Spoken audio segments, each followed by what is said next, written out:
Digital gold नाम सुनते ही लगता है कितना आसान है ना?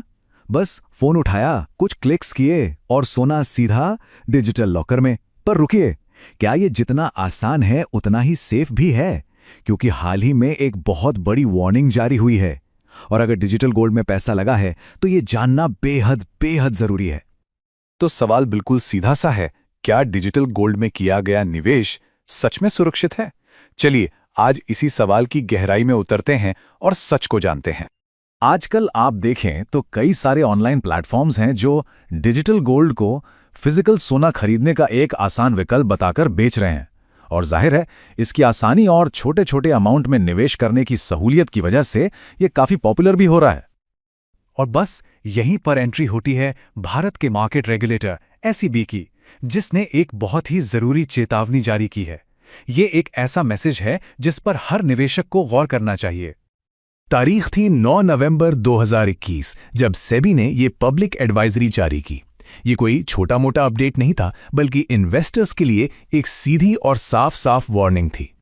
सेबी की एडवाइजरी का जो सबसे चौंकाने वाला हिस्सा था वो ये था, ध्यान से सुनिए, कि ये उत्पाद पूरी तरह से सेबी के दायरे से बाहर काम करते हैं। अब इस लाइन का मतलब समझना बहुत जरूरी है। इसको और भी आसान शब्दों में कहें तो ये जो डिजिटल गोल्ड के प्रोडक्ट्स हैं वो सेबी द्वारा रेगुलेटेड नहीं है। मतलब इन पर सेबी का कोई भी कंट्रोल या कोई भी नियम लागू ही नहीं होता। तो चलिए अब रेगुलेटेड और अनरेगुलेटेड के बीच का जो बड़ा फर्क है उसे समझते हैं, क्योंकि किसी भी निवेशक की फाइनेंशियल सेफ्टी बस इसी एक फर्क पर टिकी है। तो यह है डिजिटल गोल्ड की दो अलग अलग दुनियाएं। देखिए, एक तरफ है सेबी रेगुलेटेड गोल्ड प्रोडक्ट्स, मतलब इन पर सेबी के नियमों का पूरा कंट्रोल है। इन्हें सिर्फ रजिस्टर्ड चैनल्स के जरिए ही बेचा जा सकता है। और सबसे जरूरी बात, यहाँ इन्वेस्टर प्रोटेक्शन मौजूद है। और फिर आती है दूसरी दुनिया, अनरेगुलेटेड डिजिटल गोल्ड की, जो ना तो सिक्योरिटी है ना कमोडिटी। मतलब ये सेबी के दायरे से बिल्कुल बाहर है, और इसका सीधा मतलब है कोई इन्वेस्टर प्रोटेक्शन नहीं, जीरो। तो फिर सवाल उठता है कि सोने में निवेश के सेफ रास्ते कौन से हैं? तो देखिए, सेबी इन तरीकों को मान्यता देता है।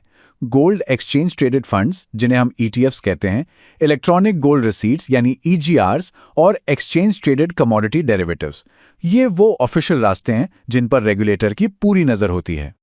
और जब हम कहते हैं सेबी रजिस्टर्ड मध्यस्थ, तो इसका सीधा सा मतलब है वो ऑफिशियल चैनल्स जैसे कि ब्रोकर्स या फंड हाउस, जिन्हें सेबी ने मान्यता दी है।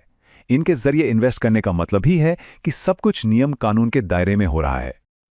अच्छा, अब उन जोखिमों की बात करते हैं जो शायद पहली नजर में दिखाई नहीं देते। आखिर क्यों अनरेगुलेटेड का असली मतलब अनप्रोटेक्टेड यानी असुरक्षित है?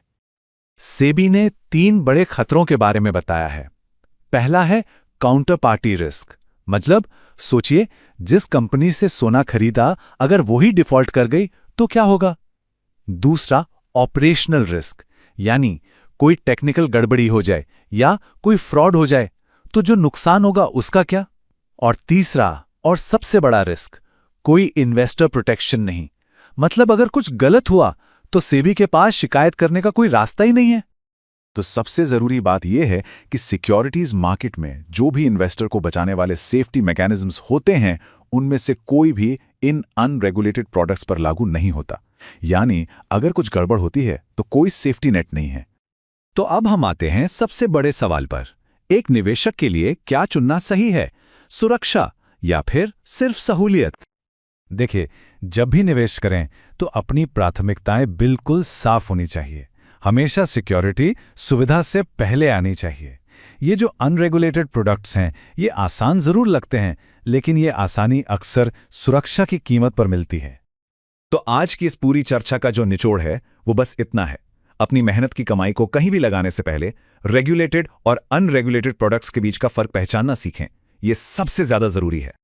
तो आखिर में ये सवाल सबके लिए है, जब बात फाइनेंशियल सिक्योरिटी की हो तो ज्यादा कीमती क्या है, थोड़ी सी आसानी या मन का सुकून? इस पर सोचना जरूरी है।